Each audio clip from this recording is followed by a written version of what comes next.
साथ आस्था कौशिक और आप देख रहे हैं महाबहस। करेंगे चर्चा की शुरुआत, लेकिन उससे पहले दिखाते हैं पॉलिटिकल पंच। दुनिया के किसी भी नेता ने भारत के ऑपरेशन रोकने के लिए नहीं कहा।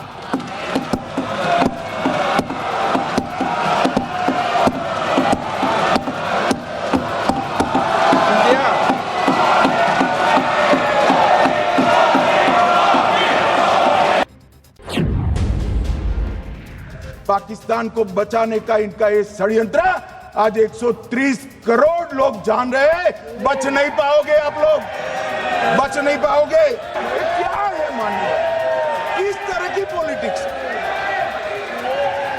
भाई आतंकवादी मारे गए, आपको इसका भी आनंद नहीं है?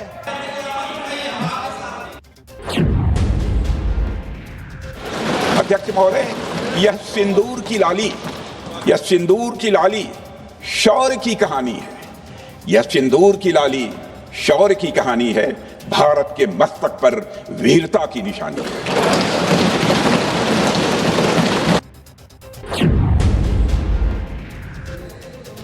आखिरकार सवाल ये है हमारा कि सीज फायर किसके दबाव में किया है और सीज फायर क्यों किया, जब हमारी फौज पीको को भी ले लेती और पाकिस्तान के भी।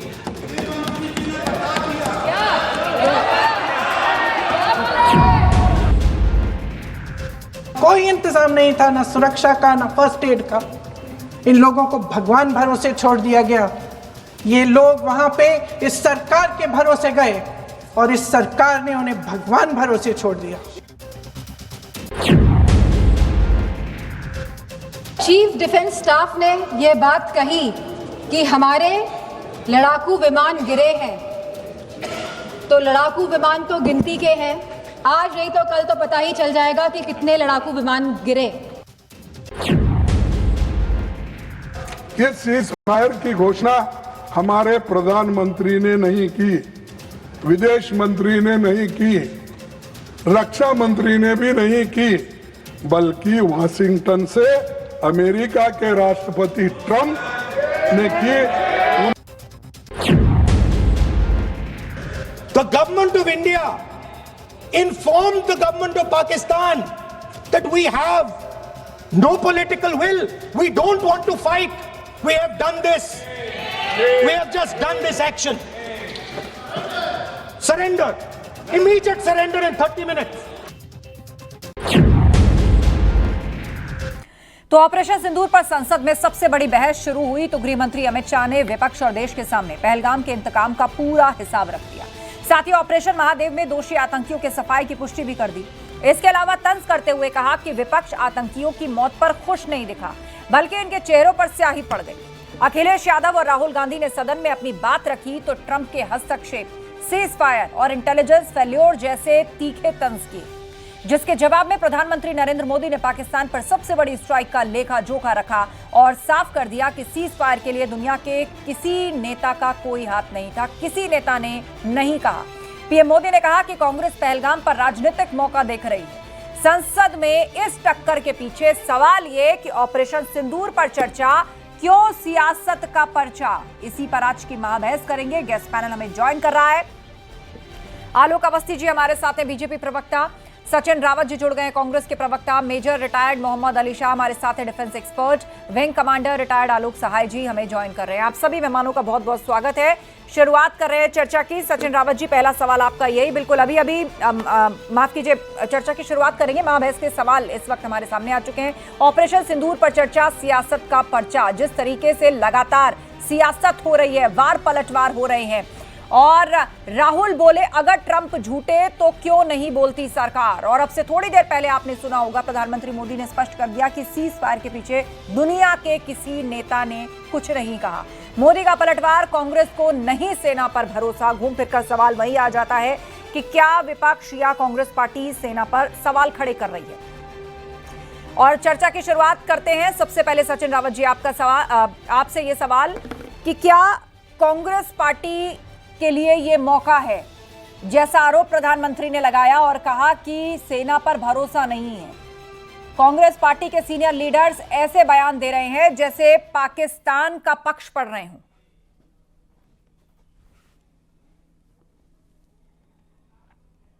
कांग्रेस पार्टी हमेशा ही सेना का सम्मान करती है।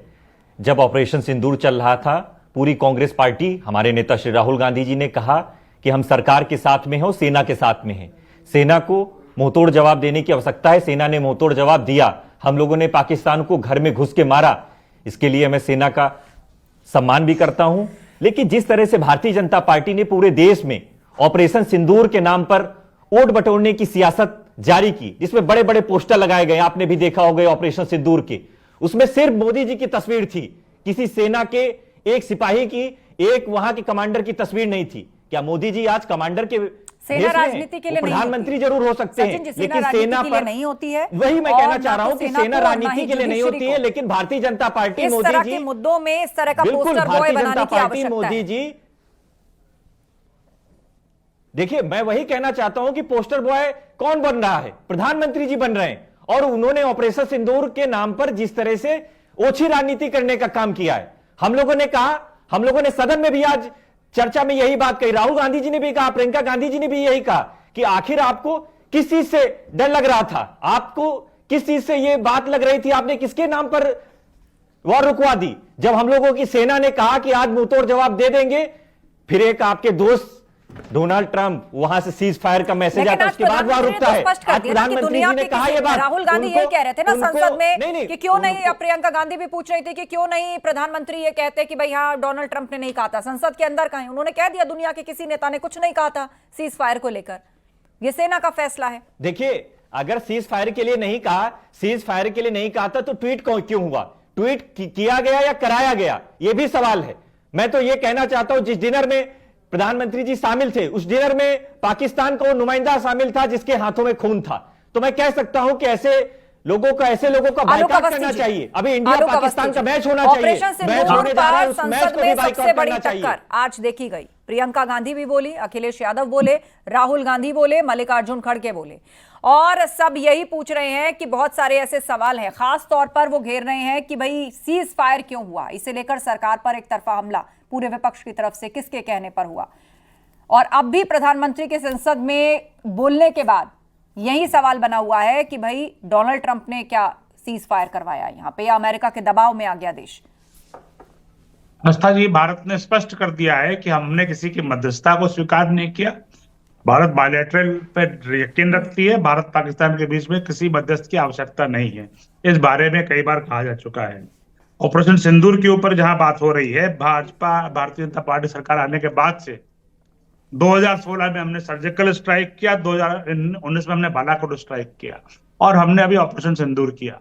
इसके पहले जो हमारे स्ट्राइक हुए थे उनके ऊपर तमाम विपक्ष ने और कांग्रेस ने कहा कि आप बालाकोट में जाकर के क्या कौवे उड़ा के आए थे या पेड़ गिरा के आए थे, कितने सर गिराए थे बताओ। इस बार भारत की सेना ने बताया है कि उसने लाइव शूट किया है कि हमने कैसे कैसे उनके एयरबेस को उड़ाया, कैसे कैसे आतंकवादियों के अड्डों को उड़ाया, और भारत ने उनके ऊपर पूरी तरीके से सेना के माध्यम से, एयरफोर्स के माध्यम से, हमारी टेक्नोलॉजी के माध्यम से, हमारी राजनीतिक इच्छा शक्ति के अनुरूप उनके ऊपर हमला किया। लेकिन जिस तरह से कांग्रेस के प्रवक्ता बात कर रहे हैं, मैं पूछना चाहूंगा कि 1971 की लड़ाई में 90,000 पाकिस्तानी सैनिक हमारे कब्जे में थे, 15,000 किलोमीटर की जमीन हमने पाकिस्तान की कब्जा की थी। आपने उस समय पीओके क्यों नहीं लिया और वो जमीन क्यों वापस करी? यहां तक कि आप चाहते तो करतारपुर साहब को ले सकते थे, लेकिन ये सबसे बड़ी रणनीतिक और कूटनीतिक आपने वो भूल करी है। आतंकवाद की जड़ में पाकिस्तान है। अब पाकिस्तान के जन्म जो है वो कांग्रेस की, नेहरू जी की नीतियों की वजह से हुआ है। तो इन सब के दोषी जो है वो कांग्रेस है। कांग्रेस की बात तो कहेंगे, यूएनएफसी के सदस्य आज भारत होता, लेकिन वहां नेहरू जी ने चाइना को सौंप दिया। और सबसे बड़ी बात भारत की जो विदेश नीति है, भारत की जो विदेश नीति है, वहां उसने ब्रिक्स में हो या क्वाड देश हो, उन्होंने जो है धंधा करी। अपने वक्त में बोलिएगा, ठीक है आलोक जी और सचिन जी, ठीक है। मैं एक सेकंड आपको रोकना चाहूंगी। कपिल श्रीवास्तव जी भी हमें ज्वाइन कर चुके हैं, सपा प्रवक्ता, और इसके अलावा 2 और डिफेंस एक्सपर्ट हमारे बीच में। एक बार सबसे कमेंट लेते हैं, फिर हम आते हैं। आप लोग एक दूसरे को काउंटर करना चाहते हैं, ठीक है? आलोक जी एक सेकंड। कपिश जी, अखिलेश यादव भी संसद में बोले, उन्होंने भी विदेश नीति पर सवाल उठाए, सीज फायर पर सवाल उठाए, और ये कहा किसके दबाव में सीज फायर किया गया। हथियार पर सवाल उठाए गए, नींबू मिर्ची का भी बार बार जिक्र हुआ। प्रधानमंत्री ने संसद में अभी अभी संबोधन खत्म किया है, जवाब मिले आपको? नहीं, बिल्कुल जवाब नहीं मिले। प्रधानमंत्री जी जो असल बात बतानी थी उससे तो उन्होंने किनारा कस लिया। और अगर प्रधानमंत्री जी संसद में खड़े होकर के ये कह दें कि हम तो पाकिस्तान पे कब्जा करे बैठे हैं, तो मान लिया जाएगा क्या? उनके जो आदरणीय मित्र हैं ट्रंप साहब, अभी कल फिर उन्होंने इस बात को दोहराया है कि उन्होंने ही सीज फायर कराया है, और बाकायदा व्यापार की धमकी देकर। तो बहुत स्पष्ट सी बात है कि अगर वाकई भारत को जवाब देना है ट्रंप को, तो उनके राजदूत को बुलाया जाए और उनसे अपनी आपत्तियां कही जाए, उन तक पहुंचाया जाए, और अमेरिका तब तक बाइकाट कर दिया जाए जाने से, या उनकी नीतियों को अपनाने से, या उनसे बात करने से भी इनकार कर देना चाहिए। आखिर ये क्यों नहीं करना चाहते? तो देखिए, ये खाली कह देने मात्र से काम नहीं चलेगा। ये भारत के संप्रभुता का मामला है, ये देश की एकता और अखंडता का मामला है, ये हमारे देश की आत्मा पर प्रहार है जो ट्रंप ने किया और लगातार करते जा रहे हैं। जिनके लिए ये नमस्ते ट्रंप प्रोग्राम चलाते थे, जिनके लिए कहते थे कि अब की बार ट्रंप सरकार, तो जो आपकी ट्रंप सरकार है, आपके युवाओं को ऐसे गिरफ्तार करके भेजती है इंडिया में, और किसी भी देश में हथकड़ी लगा के नहीं भेजा गया। और आपके सामने है कि ट्रंप अभी कल फिर कहा इस बात को, और आप राजदूत को बुला के फटकार तक नहीं लगा पा रहे। क्या माननी चाहिए आप? डिफेंस एक्सपर्ट आस्था जी, जितनी भी आज दिन भर कल से डिबेट चल रही है, सबसे बड़ी बात यह है कि हमारे विदेश नीति के कारण जो ओआईसी संगठन है, जो तमाम 52 या 55 मुस्लिम देशों का संगठन है, वो हमेशा हमारे खिलाफ रेजोल्यूशन पास करता था। कोई भी रेजोल्यूशन हमारा पास नहीं हुआ है। अमेरिका ने टीआरएफ जो आतंकवादी संस्था है, जिसने इस जिम्मेदारी ली थी पहलगाम हमले की, उसको आतंकवादियों की ब्लैक लिस्ट में डाला है। अरे IMF ने ऋण दे दिया जिसमें आपका रशिया भी शामिल है। क्या बात करते हैं? आपके साथ कोई व्यक्ति नहीं खड़ा, विदेश नीति की कुर्सी निकल गई, आपके साथ कोई खड़ा नहीं मिला। IMF के आपने पैसा दे दिया, IMF ने पाकिस्तान को पैसे से मदद की, चीन उसकी तरह पूरी तरह खड़ा था। अभी कुछ सेकंड रुक जाए, करना पड़ेगा। कांग्रेस ने नो एक्शन लिया था और गलत नीतियों पर खड़े थे, आपका किसी ने साथ नहीं दिया। पाकिस्तान का साथ रशिया तक उसके साथ जो है वो सारी अभ्यास किया है। आपको शर्म आती है कि नहीं? जो क्लेम था, हमारा सबसे पुराना मित्र था कि यह पाकिस्तान के साथ जो आपने अपने वक्त में अपनी बात कही, उनका जवाब पूरा होने दीजिए। बीमारी का कोई इलाज किया जाना चाहिए। आलोक जी 10 सेकंड पूरी कीजिए बात। आस्था जी देखिए, हमें भी दीजिए। आस्था जी, हमारे इस युद्ध के बाद हमने टीआरएफ संस्था को अमेरिका से ब्लैकलिस्ट कराया, ग्लोबल आतंकवादी संगठन उसको बनाया है।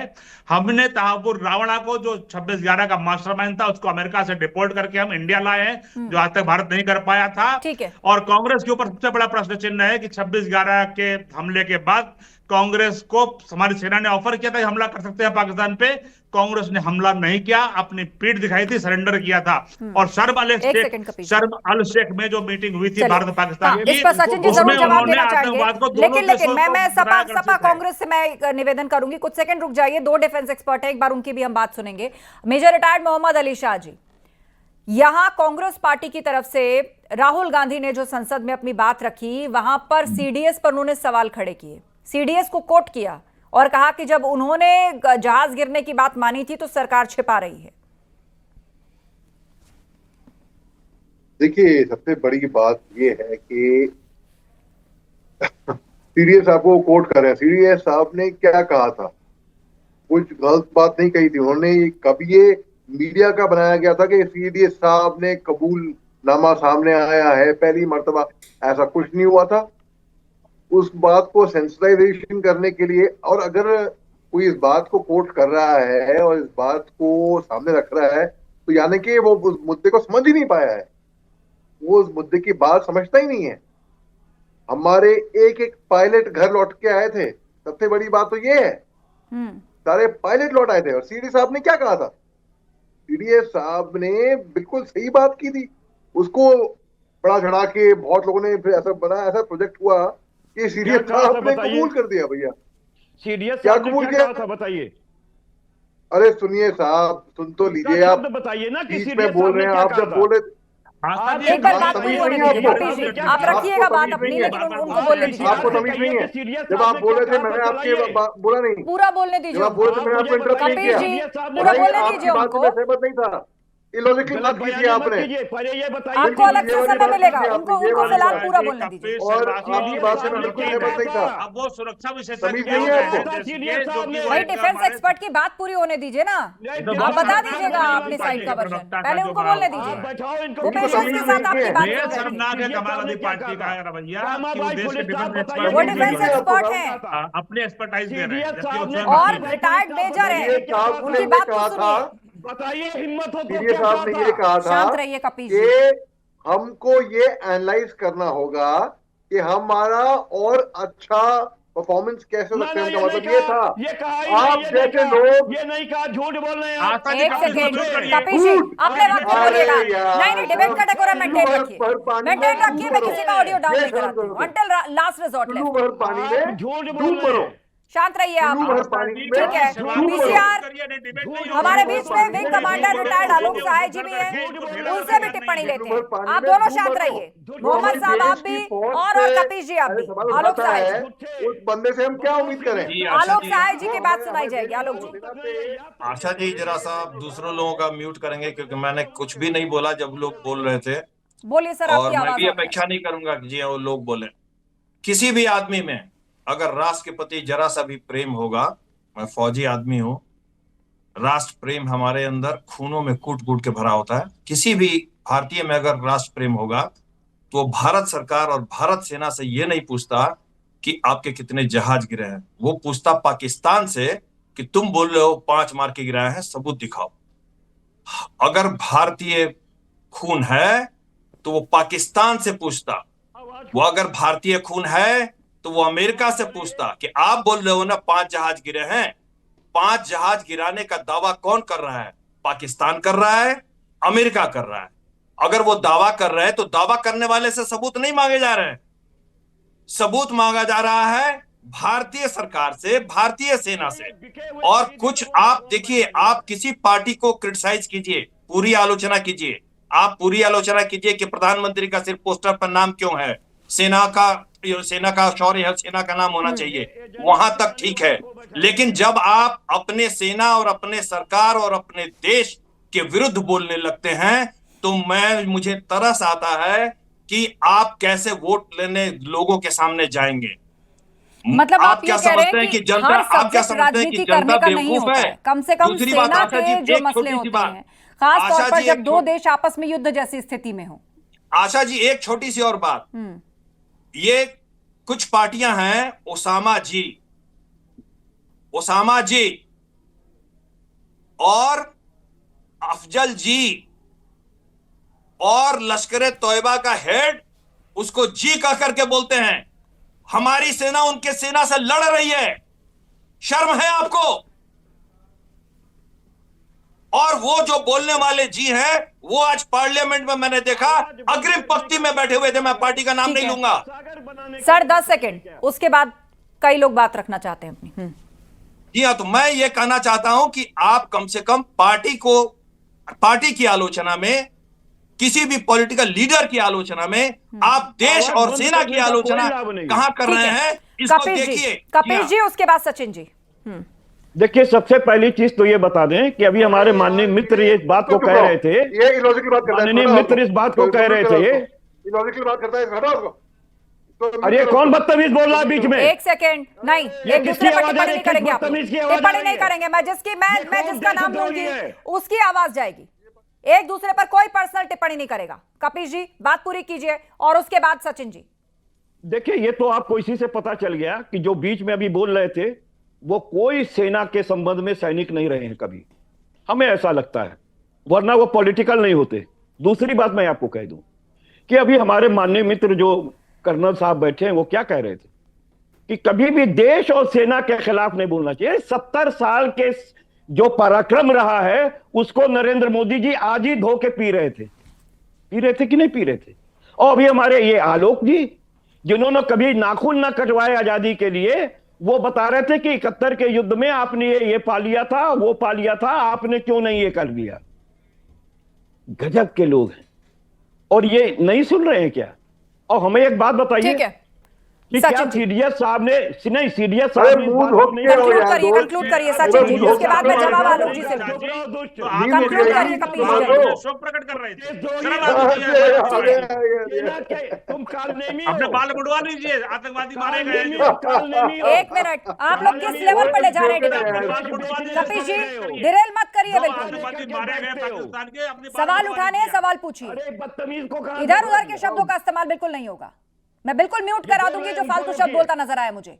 सचिन जी बोलिए। आप ये बताइए सीडीएस ने क्या कहा? ठीक है, आपने पूछ लिया सवाल, अब आप बाकी लोगों को भी मौका दीजिए, उसके बाद आलोक जी जवाब देंगे सबका। सचिन जी जरूरी नहीं, क्यों गिरे ये जानना जरूरी है, ये कहा था। बोलिए सचिन जी।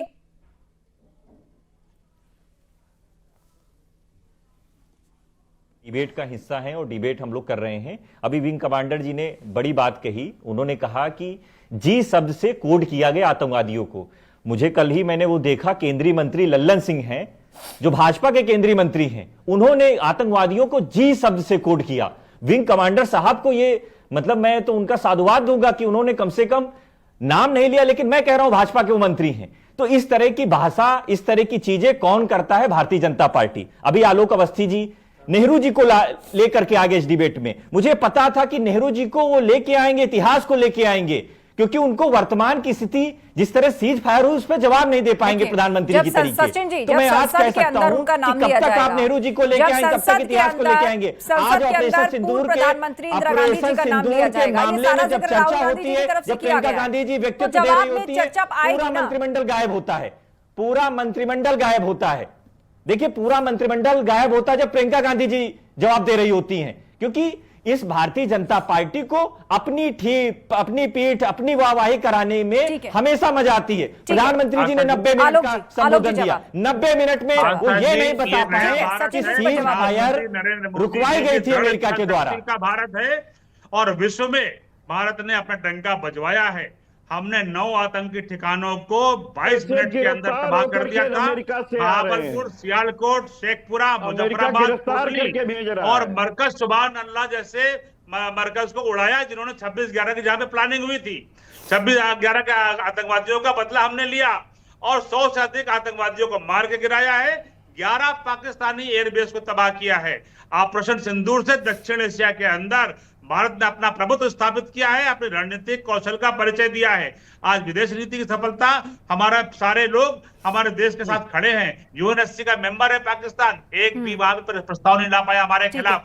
ब्रिक्स में हो या क्वाड में हो, मेरी तरफ से एक निवेदन है, भारत पाकिस्तान का जो मैच होना है उसको रद्द करा दीजिए। भारत पाकिस्तान के मैच को रद्द करा दीजिए। आलोक अवस्थी जी, आप भारतीय जनता पार्टी के प्रवक्ता, मैं निवेदन करना चाहूंगा कि भारत पाकिस्तान के साथ मैच क्यों खेलेगा? जब हम लोग पाकिस्तान के खिलाफ मुंहतोड़ जवाब दे रहे हैं तो पाकिस्तान का मैच नहीं होना चाहिए, कोई भी क्रिकेट मैच नहीं होना चाहिए पाकिस्तान के खिलाफ। हमारी बहन ने ये बात, मेरे पास 1.5 मिनट का वक्त बचा है। मोहम्मद साहब कुछ बोलना चाह रहे हैं, उनकी बात बीच में कट गई थी। बोलिए मोहम्मद जी। डोकलाम में सेना हमारी जब लड़ रही पंजाब थी ने क्रिकेट मैच की बात करी, इंडिया पाकिस्तान क्रिकेट मैच की। देखिए, बात ऐसी है कि हमारे देश के जाबाज फौजी अपनी जान की परवाह करे बगैर, अपनी जानों पे खेल कर, अपनी जान हाथी पे लेकर दुश्मन के आगे कूद पड़ते हैं हमारी हिफाजत करने के लिए। वही फौजी जब सरहद पे बैठे होंगे, बर्फीली चट्टानों में बैठे होंगे, दूर दराज इलाकों में बैठे होंगे, जहाँ टाइम पे छुट्टी नहीं मिलती, खाना पानी ठीक गर्म नहीं आता, और वो देखिए भाई क्रिकेट मैच हो रहा है, खिली उड़ाई जा रही है यहाँ पे कोफ्ते कबाब बिरयानियां हो रही है यहाँ पे, तो उनको कैसे महसूस होगा भाई, ये सोचिए आप।